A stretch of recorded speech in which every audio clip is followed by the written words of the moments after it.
Hi friends, welcome back to my channel. ఈరోజు summer స్పెషల్గా కూల్గా చిక్కని బాదం షేక్ని చూపించబోతున్నాను. బాదం పాలు రోజుకు ఒక గ్లాస్ త్రాగడం వల్ల ఎన్నో ఆరోగ్య ప్రయోజనాలు ఉన్నాయండి. పిల్లల్లో జ్ఞాపక శక్తి పెరిగి ఎముకలు బలంగా ఉంటాయి. ఎన్నో ఆరోగ్య ప్రయోజనాలు ఉన్న బాదం పాలని ఇంట్లోనే ఈజీగా ఎలా చేసుకోవాలో ప్రాసెస్ చూసేద్దాము. ముందుగా ఒక బౌల్ తీసుకొని పావు కప్పు బాదం పప్పు వేసుకోవాలి. ఇవి 25 నుంచి 30 వరకు ఉంటాయండి.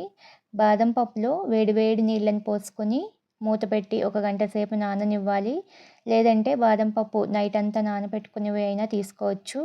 గంట సేపు నానిన తర్వాత బాదం పప్పు పైన పొట్టు ఈజీగా వస్తుంది. ఇలా ఒక్కొక్క బాదం పప్పుని పైన పొట్టుని తీసేసి అన్నిటినీ ఒక బౌల్లోకి పెట్టుకోవాలి. మిక్సీ జార్ తీసుకొని పొట్టు తీసుకున్న బాదం పప్పుని వేసుకోవాలి. పావు కప్పు పాలని వేసుకోవాలి. ఇలా 4 యాలకులను పైన పొట్టు తీసేసి గింజలను జార్లోకి వేసుకొని మూత పెట్టి మెత్తని పేస్ట్లా గ్రైండ్ చేసుకొని పక్కన పెట్టుకోవాలి. స్టవ్ మీద మందంగా ఉన్న ప్యాన్ని పెట్టుకొని 1 స్పూన్ వాటర్ వేసుకోవాలి. పాలు అడుగంటకుండా ఉండడానికి వాటర్ని ప్యాన్ అంతా స్ప్రెడ్ చేసుకొని 2 కప్పుల పాలని వేసుకోవాలి. చిక్కటి పాలు అయినా తీసుకోవచ్చు, లేదా నార్మల్ పాలు అయినా తీసుకోవచ్చు. ఇవి 1/2 లీటర్ వరకు ఉంటాయండి. ఇలా పాలు పోసుకొని బాగా మరగనివ్వాలి.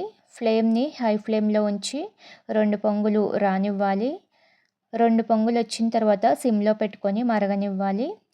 మరొక బౌల్లో 2 స్పూన్స్ కస్టర్డ్ పౌడర్ వేసుకోవాలి.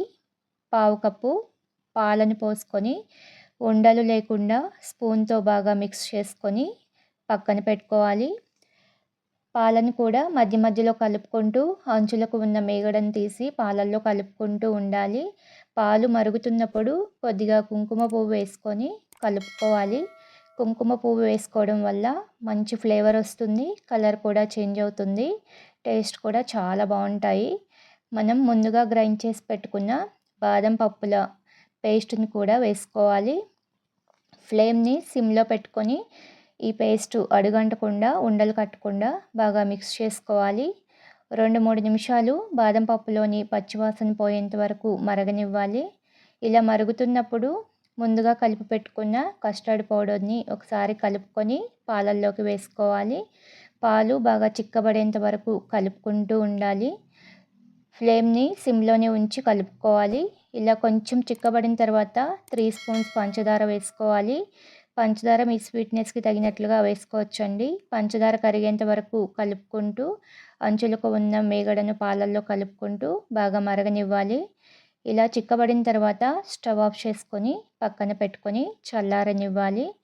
బాదం పాలు కంప్లీట్గా చల్లారిన తర్వాత ఒక బౌల్లోకి తీసుకొని ఫ్రిడ్జ్లో 1 or 2 అవర్స్ పెట్టుకుంటే చల్లగా అవుతాయి.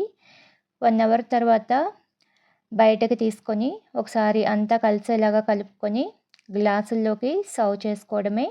పైన కొంచెం డ్రై ఫ్రూట్స్, బాదం పప్పు, జీడిపప్పులు చిన్నగా కట్ చేసుకొని వేసుకోవాలి. అంతేనండి, చల్లగా తీయగా చిక్కని బాదం పాలు రెడీ. ఈ బాదం పాలని రోజుకొక గ్లాస్ త్రాగితే హెల్త్కి చాలా మంచిదండి. సమ్మర్ స్పెషల్గా ఈ బాదం పాలని మీరు కూడా చేసుకొని మీకు ఎలా వచ్చిందో కామెంట్ చేయండి. వీడియో నచ్చితే లైక్ చేయండి.